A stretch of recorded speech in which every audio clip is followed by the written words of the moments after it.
नमस्कार साथियों, infusion notes के यूट्यूब चैनल पर आपका स्वागत है। मैं आपका साथी कपिल तिवारी आज आपके सामने सूजस बुलेटिन 8 अगस्त 2023 को लेकर प्रस्तुत हुआ हूँ। इस सेशन में अपने सूजस बुलेटिन से जितने भी पर्सन बन रहे हैं उन पर चर्चा करेंगे, साथ ही उनसे जुड़े हुए भी अगर कोई महत्वपूर्ण पर्सन बन रहे हैं तो उन पर चर्चा करेंगे। इन्फ्यूजन नोट्स के यूट्यूब चैनल पर डेली सूजस बुलेटिन शेयर किया जाता है। आपको भी पता है कि सूजस बुलेटिन है जो राजस्थान की कौन सी भी प्रतियोगी परीक्षा हो उसके लिए कितना महत्वपूर्ण रहता है। तो इस सेशन को आप लाइक और शेयर कीजिएगा, अपने दोस्तों में शेयर कीजिएगा। अगर आप कोई सुझाव देना चाहते हैं तो कमेंट बॉक्स में दे सकते हैं। इस सेशन में अपने पहले इसकी हेडलाइंस देखेंगे 8 अगस्त 2023 के सूजस की बुलेटिन की, उसके बाद इस पर विस्तृत रूप से चर्चा करेंगे। तो आइए शुरुआत करते हैं। सबसे पहले हेडलाइंस 8 अगस्त 2023 सूजस बुलेटिन की। अनुसूचित जाति जनजाति अत्याचार निवारण के लिए राज्य स्तरीय सतर्कता और मॉनिटरिंग समिति की बैठक हुई है, उस पर अपने बात करेंगे कि क्या माजरा रहा। इसके अलावा विश्व आदि दिवस है, उस पर मुख्यमंत्री और राज्यपाल जी ने शुभकामनाएं दी है। इसके अलावा जो सबसे महत्वपूर्ण है आज का, जो बांसवाड़ा में गोविंद गुरु जनजातीय विश्वविद्यालय में इंक्यूबेशन एंड इनोवेशन सेंटर स्थापित किया जाएगा, इसके लिए सरकार ने कितना बजट दिया है यह हमारे लिए इंपॉर्टेंट रहेगा। और जो बीकानेर में I start innovation school hub के लिए जो सरकार ने वित्तीय मंजूरी दी है वह अपने लिए इंपॉर्टेंट रहेगा। इसके साथ ही में बताया गया है कि फसली ऋणों के भुगतान की जो अंतिम तिथि है अब 21 अगस्त रहेगी। और साथ में जो प्रदेश में 1.23 करोड़ परिवारों को लाभ हुआ है जो इंदिरा गांधी स्मार्ट योजना है उसके तहत। और अपने देखेंगे जन सम्मान वीडियो कॉन्टेक्स्ट के विजेता छात्रावासों व आवासीय विद्यालयों में सुविधाओं का विस्तार करने जा रही है राजस्थान सरकार। इसके अलावा जो युवा महोत्सव चल रहे हैं उनका एक फोटो दिखाया गया है। इसके अलावा जो गांव व शहर में खेल कूद राजीव गांधी ग्रामीण व शहरी ओलंपिक चल रहे हैं वह दिखाया गया है। इसमें आपको भी पता है कि एक वो वीडियो वायरल हो रही है कि जिसमें जो पुरानी औरतें हैं वो किस प्रकार अपना जोर आजमाइश कर रही है। इसी बीच अपने अब शुरुआत करेंगे, विस्तृत व्याख्या देखेंगे और जो महत्वपूर्ण मुद्दे हैं उन पर अपने विस्तृत रूप से चर्चा करेंगे। तो सबसे पहले लेते हैं अपने संवेदनशीलता त्वरित जांच की जरूरत। मुख्यमंत्री ने कहा है, किसमें कहा है, अनुसूचित जाति व जनजाति जो अत्याचार निवारण के लिए राज्य स्तरीय सतर्कता और मॉनिटरिंग समिति की जो बैठक ली है मुख्यमंत्री ने, उसमें मुख्यमंत्री ने कहा है कि संवेदनशीलता और त्वरित जांच की जरूरत है। नहीं है कोई भी प्रकार का अगर अनुसूचित जाति व जनजाति के विरुद्ध किसी भी प्रकार का अत्याचार होता है तो इस संवेदन रूप से लेकर उस पर तुरंत प्रकार से जांच की जानी चाहिए, इसकी आवश्यकता है। मुख्यमंत्री ने ये स्टेटमेंट दिया है। इस बैठक में क्या हुआ उस पर अपने चर्चा करेंगे।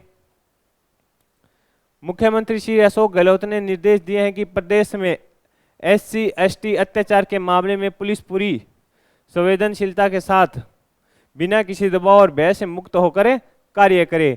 यानी ये कहा गया है कि संवेदनशीलता के साथ जांच करनी है, किसी का आपको डर नहीं है। अगर कोई उच्च स्तर का उसमें शामिल है तो उसको भी जांच के अंदर अगर वह शामिल है तो उसको भी सजा देनी है। मुक्त होकर त्वरित जांच करे और जिन्हें न्याय की आवश्यकता है उन्हें न्याय दिलाए, इस प्रकार का स्टेटमेंट मुख्यमंत्री ने दिया है।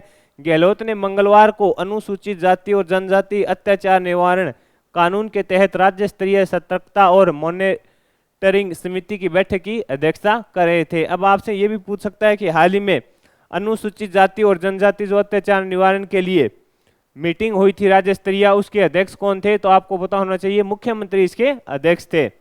इसमें ये बताया कि कौन SC ST वर्ग को न्याय सुनिश्चित हो रहा है। मुख्यमंत्री ने कहा कि सरकार इसमें कार्य कर रही है कि जो भी SC ST के लोग हैं उन पर अत्याचार होता है तो सरकार इसकी जवाबदेही है और सरकार इस पर कार्य कर रही है।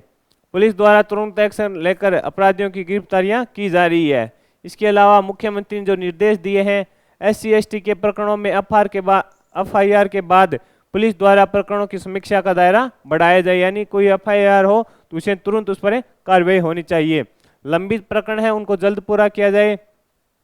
पुलिस में महिलाओं का प्रतिनिधित्व बढ़ाने के लिए भी कदम उठाए जा रहे हैं। उसी प्रकार जो महिला असहाय की पोस्टें आई है, महिलाओं के विरुद्ध अपराधों को रोकने के लिए सामाजिक जन जागृति भी अभियान शुरू हो, ये इस प्रकार का स्टेटमेंट दिया। इसके अलावा बैठक में जो महत्वपूर्ण निर्णय लिए, महिला व बाल अपराधों के लिए एडिशनल SP की अध्यक्षता में special investigation unity for women unit बनेगी। एसटी एक्ट के प्रकरणों को निस्तारण का समय इसमें बताया गया वर्ष 2017 में 198 दिन का था, अभी इसमें 64 दिन का रह गया। इससे 60 दिन से भी कम करने के प्रयास किए जा रहे हैं। ये इंपॉर्टेंट है। एससी एसटी एक्ट के प्रकरणों के निस्तारण का समय, जो एसटी एक्ट के विरुद्ध के प्रकरण लगते हैं उनके का जो निर्धारित निस्तारण का समय था वह 2017 में 198 दिन का था, अब यह समय 64 दिन रह गया। ये सबसे इंपॉर्टेंट है इसका। एससी एसटी एक्ट के मामलों में पीड़ित प्रतिकर सहायता का भुगतान समयबद्ध तरीके से हो, केंद्र सरकार से मिलने वाली राशि में विलंब होने पर पत्राचार किया जाए। इसमें यह बताया गया अगर केंद्र सरकार इसमें सहयोग नहीं कर रही है या लेट दे रही है राशि, तो इसमें पत्राचार का उपयोग किया जाए। इसमें ये बताया कि सामाजिक न्याय व अधिकारिता विभाग के अधीन छात्रावासों की 2 अप्रैल 2018 को जो आंदोलन हुए थे एससी एसटी के वर्ग के लोगों के विरुद्ध जो केस लगे थे उनको अभी तक निस्तारण किया जा चुका है। कुछ ही मुद्दे हैं जो कुछ ही केस हैं जो सहज रहे हैं। सामाजिक न्याय व अधिकारिता विभाग के दिन छात्रावासों की संख्या चरणबद्ध रूप से बढ़ाकर इनकी दुगुनी कर 1 लाख की जाएगी। ये बताया गया कि एससी एसटी एक्ट जो सामाजिक न्याय व अधिकारिता विभाग है वह जो छात्रावास है उनकी संख्या चरणबद्ध रूप से बढ़ाएगा और दुगुनी कर 1 लाख की जाएगी। इससे बालिकाओं की संख्या को वर्तमान में 15,000 से बढ़ाकर 50,000 किया जाएगा। ये भी इंपॉर्टेंट है कि सामाजिक न्याय व अधिकारिता विभाग के अधीन जो छात्रावास चल रहे हैं एससी व एसटी के, उनकी छात्रावासों की संख्या चरणबद्ध रूप से बढ़ाकर की जाएगी 1 लाख, जिसमें बालिकाओं की संख्या को 15,000 से बढ़ाकर 50,000 किया जाएगा। ये इंपॉर्टेंट था। और ये 2017 में 198 दिन था, अब ये समय 64 दिन का रहेगा। ये इंपॉर्टेंट हो गया। राजकीय छात्रावासों में अध्ययनरत बालक व बालिकाओं से मुख्यमंत्री का संवाद कार्यक्रम किया जाएगा। ब्लॉक स्तर पर सामाजिक न्याय व अधिकारिता के कार्यालय शुरू करने की सैद्धांतिक सहमति दी गई है। अब इस दिशा में प्रयास किए जा रहे हैं। ये स्टेटमेंट थे, ये जो निर्णय लिए गए थे उन पे अपने बात की। इसमें इंपॉर्टेंट मैंने ये बता दिया जो छात्रावास उनकी संख्या बढ़ाई जाएगी, ये इंपॉर्टेंट था। और जो पहले एससी एसटी के जो भी प्रकरणों के निस्तारण का समय 2017 में 198 दिन था वह 64 दिन रह गया। ये जो महत्वपूर्ण तथ्य कई बार इतना डीप नहीं जाता लेकिन कई बार पूछ लेता है, तो अपने सुजस बुलेटिन पढ़ रहे हैं, अपने को इसमें से एक भी चीज नहीं छोड़नी है जो एग्जामिनर पूछे अपनी पढ़ी हुई नहीं हो। आगे बढ़ेंगे। जो विश्व आदिवासी दिवस है उस पर कलराज मिश्र और मुख्यमंत्री गहलोत ने शुभकामनाएं दी है। इसके अलावा जो अपने लिए सबसे महत्वपूर्ण मुद्दा है, जहां से प्रश्न बनेगा, इंपॉर्टेंट है, लिख लो, छपने लायक ये स्लाइड रहेगी आपके लिए, इस पर अपने बढ़िया से चर्चा करेंगे। लिख लो, छपेगा। ये किसी ना किसी प्रतियोगिता में आपको यहाँ से प्रश्न देखने को अवश्य मिलेंगे। जितने भी राजस्थान में आगामी प्रतियोगिताएं होने जा रही है, जिसमें संगणक है और आरएस की भी अब तिथि घोषित कर दी गई है। इसके अलावा जूनियर अकाउंटेंट और पुलिस कांस्टेबल की भी भर्ती होगी। और इसके अलावा बताया जा रहा है करीब 2800 के आसपास जो पटवारी की पोस्टें हैं वो राजस्थान में अब जल्द ही उनके विज्ञापन जारी हो जाएगा। तो अपने बात करें बांसवाड़ा गोविंद गुरु जनजातीय विश्वविद्यालय में इंक्यूबेशन एंड इनोवेशन सेंटर स्थापित होगा। इससे क्या होगा अपने बात करेंगे। बांसवाड़ा जिले के गोविंद गुरु जनजातीय विश्वविद्यालय में इंक्यूबेशन एंड इनोवेशन सेंटर की स्थापना होगी। मुख्यमंत्री गहलोत ने इसके लिए जो बजट है 6.89 करोड़, ये इंपॉर्टेंट है, बजट कितना है इसके लिए 6.89 जो करोड़ बजट है उसकी स्वीकृति मुख्यमंत्री जी ने दे दी है।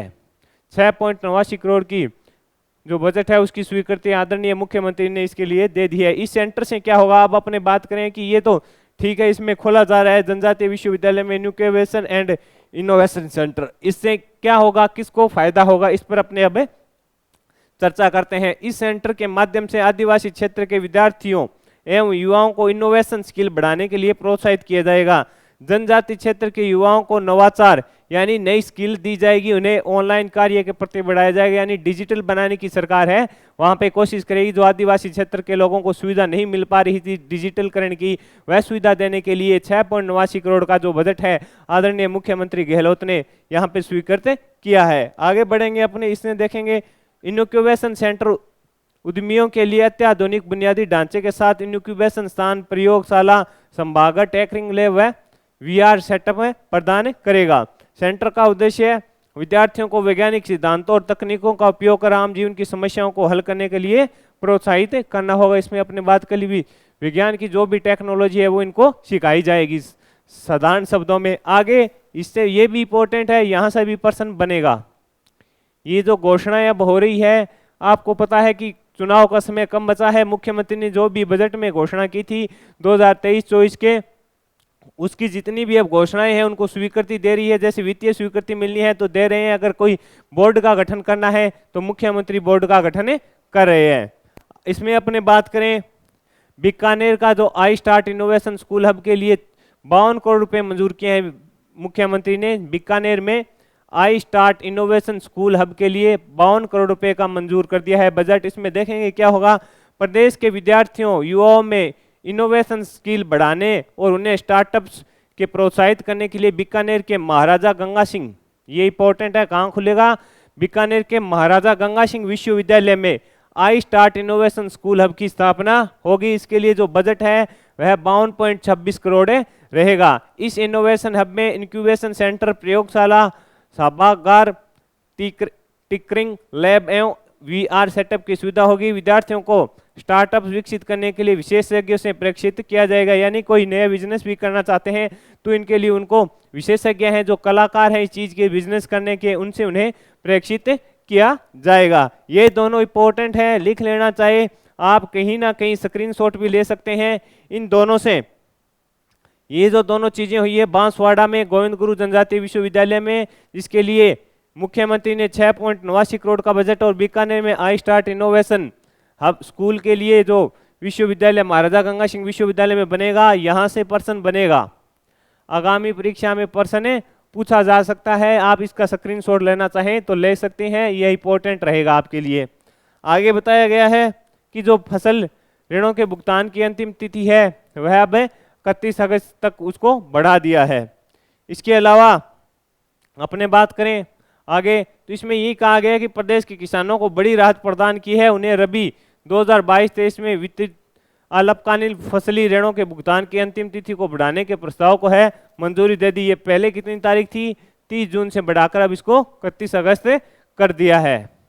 आगे बढ़ेंगे, ये जो बजट था देखिए उसमें क्या बताया गया था, बचत और राहत और बढ़त, यानी पहले बचत होगी उसमें क्या होगी, राहत होगी, और राहत होगा तो राजस्थान आगे बढ़ेगा। 2030 तक राजस्थान को भारत के अग्रणी राज्यों में लाने की जो मुहिम चलाई है मुख्यमंत्री ने, उस पर वो अभी कार्य कर रहे हैं। आगे बढ़ते हैं, अगले पर अपने बात करेंगे क्या हेडलाइंस है। ये जो जन सम्मान वीडियो कॉन्टेस्ट है इस पर अपने बात करेंगे। जन सम्मान वीडियो कॉन्टेस्ट होती है, उसमें विजेताओं को 1 लाख रुपए दिया जाता है, द्वितीय प्राइज को 50,000 रुपए दिया जाता है, और तृतीय प्राइज होता है वह 25,000 रुपये होता है। इसमें आपको शॉर्ट वीडियो बनाने होते हैं। जो महंगाई राहत कैंप में 10 महत्वपूर्ण योजनाएं होती है उनका वीडियो बनाकर अपलोड करना होता है, और वहाँ विशेषज्ञ की टीम है वो चुनती है कि किसने प्रथम स्थान प्राप्त किया और किसने द्वितीय और किसने तृतीय। इसमें जो प्रथम पुरस्कार प्राप्त किया है वह प्राप्त किया है सुश्री पूजा वर्मा जो जयपुर की हैं, और द्वितीय पुरस्कार प्राप्त किया है झालावाड़ की है श्री मनीषा, उन्होंने तृतीय पुरस्कार प्राप्त किया है श्री ओम प्रकाश जी जो टोंक से हैं 25,000 रुपये। ये इसकी महत्वपूर्ण अपने बात की कि जो विजेता रहे हैं उन पर। इसके अलावा प्रदेश भर में जो स्मार्टफोन की इंदिरा गांधी स्मार्टफोन योजना चल रही है उसमें 1.35 करोड़ परिवारों को इससे लाभ होगा। जो प्रथम चरण की शुरुआत जो हो चुकी है 5 अगस्त से, उस पर प्रदेश में चिरंजीव परिवारों को महिला मुखिया को स्मार्टफोन इंटरनेट उपलब्ध कराने के लिए कोटा जिलों में ट्रायल शिविर सोमवार से शुरू होंगे जो 9 अगस्त से, इसके लिए 10 अगस्त से माफ कीजिएगा, प्रदेश में जो 10 अगस्त से शुरू होने जा रही है।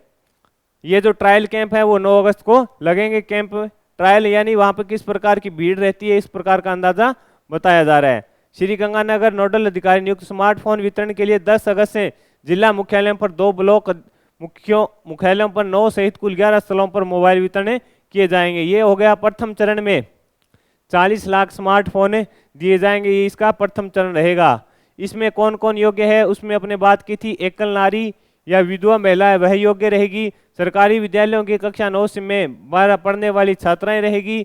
सरकारी ITI एवं पॉलिटेक्निक तथा संस्कृत महाविद्यालयों में अध्ययनरत छात्राएं हैं उनको दिया जाएगा। महात्मा गांधी नरेगा योजना में 100 दिन का कार्य पूर्ण करने वाले ग्रामीण परिवार की जो महिला मुखिया है उसको दिया जाएगा। इसी प्रकार जो शहरी क्षेत्र में इंदिरा गांधी शहरी गारंटी योजना के तहत जो 50 दिन का कार्य कर चुकी है उस परिवार की महिला मुखिया को दिया जाएगा। ये इस पर अपने बात थी। अब आगे बढ़ेंगे अपने जो छात्रावास आवासीय विद्यालयों में सुविधा का विस्तार होगा, इस पर बात करें। ये जो छात्र के लिए महत्वपूर्ण है। राजस्थान सरकार के छात्रावास और आवासीय विद्यालयों में विद्यार्थियों को 100% प्रवेश 15 अगस्त तक पूरा किया जाने का लक्ष्य रखा गया है। सामाजिक न्याय व अधिकारिता विभाग के सचिव डॉक्टर समीर शर्मा ने अधिकारियों को निर्देश दिए हैं। इस विभाग के अधिकारियों के साथ बैठक में डॉक्टर शर्मा ने सभी 750 छात्रावास व 35 आवासीय विद्यालयों में मेस को डाइनिंग कम स्टडी रूप के रूप में विकसित करने के लिए निर्देश दिए हैं। राज्य सरकार के छात्रावास आवासीय विद्यालयों में 15 अगस्त तक 100% प्रवेश होगा, इस प्रकार की इसमें सूचना दी गई है। विद्या संबल योजना के तहत लगाए गए शिक्षक डाइनिंग कम स्टडी में ही अध्यापन करवाएंगे। जो विद्या संबल योजना के तहत अभी वो भर्ती हुई है उसमें जो शिक्षक हैं वो डाइनिंग कम स्टडी में ही अध्यापन कराएंगे। राज्य सरकार ने छात्रावासों में सुविधाओं के विकास और सुधार के कार्य में क्रमशः मेस में सुधार के लिए प्रति हॉस्टल 6 लाख रुपए का व्यय करेगी। यानी सरकार है जो प्रति हॉस्टल में जो मेस होती है, खाना बनता है, वो बढ़िया बने, छात्र व छात्र जो रह रहे हैं वहाँ उनको बढ़िया खाना मिले, इसलिए सरकार जो प्रति हॉस्टल है वहाँ पे 6 लाख रुपए का खर्च करेगी, इसमें बताया गया है। यानी 15 अगस्त तक 100% प्रवेश होगा जो राजस्थान के छात्रावास व आवासीय विद्यालय है वहाँ पर। आगे बढ़े अपने आगे कुछ शानदार तस्वीरें दी गई है। ये जो युवा महोत्सव चल रहा है उसमें जो राजस्थान के कलाकारों का प्रोत्साहन है युवा बोर्ड की ओर से मिलकर आयोजित किए जा रहे। ये आपसे पूछ सकता है कि जो युवा महोत्सव है वो आयोजित कौन कर रहा है, तो राजस्थान युवा बोर्ड व स्थानीय प्रशासन के साथ मिलकर आयोजित किए जा रहे युवा महोत्सव 2023 में जिला स्तर के मुकाबले चल रहे हैं। ये एक सिरोही में आयोजन के दौरान की फोटो इसमें दिखाई गई है। इसके अलावा गांव शहरों में खेल उत्सव का माहौल है, यानी राजीव गांधी ग्रामीण व शहरी ओलंपिक खेल चल रहे हैं, जिससे वहां पर क्या माहौल है उसकी फोटोएं दिखाई गई है। ये कोटा में दिखाई गई है, कुछ कबड्डी की तस्वीर है, ये भरतपुर में जहां पर मैच शुरू होगा। इसके अलावा करौली का भी इमेज दिखाया गया और यहाँ पे ये देखिए जो महिलाएं हैं वह भी इसमें बढ़ चढ़कर भाग ले रही है। इस प्रकार जो राजीव गांधी ग्रामीण व शहरी ओलंपिक है उसका काफी जुनून के साथ लोग इसमें भाग ले रहे हैं। इसमें करीब 58,12,000 के आसपास खिलाड़ियों ने रजिस्ट्रेशन कराया है। ये थी सुजस बुलेटिन जो तो महत्वपूर्ण था अपने लिए 8 अगस्त 2023 का, उस पर मैंने आपके साथ चर्चा की। इससे संबंधित जितने भी पर्सन बन रहे थे उन पर अपने बात की। जो संभावित पर्सन बन सकता है वह भी मैंने आपको बताया कि इससे स्लाइड कौन सी इंपॉर्टेंट रहेगी, क्यों रहेगी, इस पर भी अपने चर्चा की। अगर मेरे द्वारा दी गई जानकारी आपको अच्छी लग रही है तो इसे लाइक और शेयर कीजिएगा। अगर कोई आप सुझाव देना चाहते हैं तो कमेंट बॉक्स में सुझाव दे सकते हैं। इनफ्यूजन नोट्स के यूट्यूब को सब्सक्राइब कीजिए। और आपको मैं बता दूं इनफ्यूजन नोट्स के यूट्यूब पर एक नई सीरीज शुरू की गई है जिसमें आरपीसी के जितने भी 2021 से लेकर 2023 के पेपर हुए हैं उनका सॉल्यूशन 1 या 2 दिन से वीडियो अपलोड किया जाता है। अब तक 4 वीडियो अपलोड किए जा चुके हैं, आपने नहीं देखे हैं तो प्ले लिस्ट में जाकर आप देख सकते हैं। धन्यवाद।